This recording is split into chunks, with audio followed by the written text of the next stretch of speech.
What is suffering? Why do we suffer? What is the meaning of suffering? Is suffering good or bad? These are some of the questions I often ponder upon.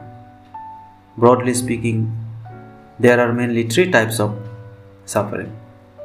They are namely physical or physiological pain or discomfort, mental or psychological suffering or unpleasant emotional experiences, and spiritual dilemmas or deep yearning for meaning of existence, life and death.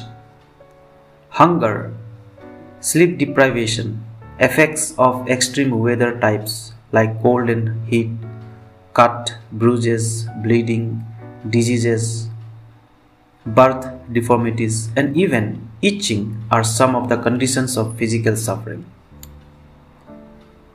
Loss of near and dear ones, failures in life, seeing loved ones suffering, missing opportunities in life, ideological crisis in life. Also things like nightmares and mental delusions are well be put into the category of mental suffering. Last but not the least, the spiritual suffering is the quest for meaning of life and death, meaning of existence, problem of subjectivity or selfhood, that I think, existence of God, ideas of sin, death and reward, afterlife, heaven and hell, and the question of suffering itself.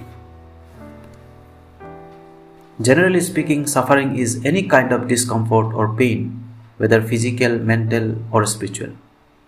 Many of these sufferings are overlapping, as the activities of suffering occur primarily in our mind. One type of suffering can concern the other type in many ways, or one can initiate the other type to come to exist. Scientists have shown us the neuroimaging of the brain when we suffer a particular type in particular area of the brain. All the processing of suffering primarily centered in our brain. So suffering can be seen from many academic and non-academic disciplines, scientifically or philosophically, or any method that is unfolding the truth of it. There are four unyielding facts about suffering.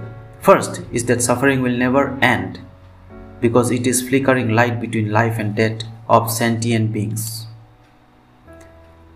Second is that although we cannot end it, yet we can minimize suffering to a great extent. But that depends on one's attitude and the direction one takes in life. But that is altogether a different issue.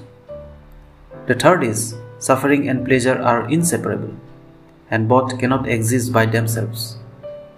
Suffering and pleasure are not optional. When we choose one, we have already chosen the other two. Both are important for the other to have its existence. They are complementary.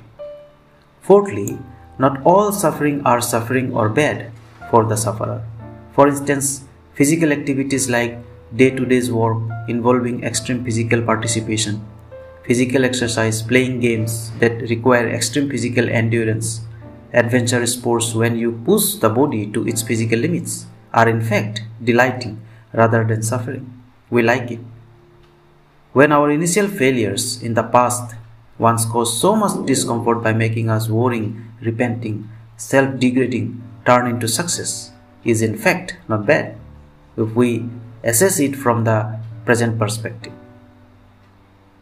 Likewise, when we pursue some kind of spiritual virtues and receive comfort from that sort, we feel blessed for all the sufferings we experience in this life, because they enable us to understand something beyond or God, and suffering and pleasure are interwoven in the fabric of life.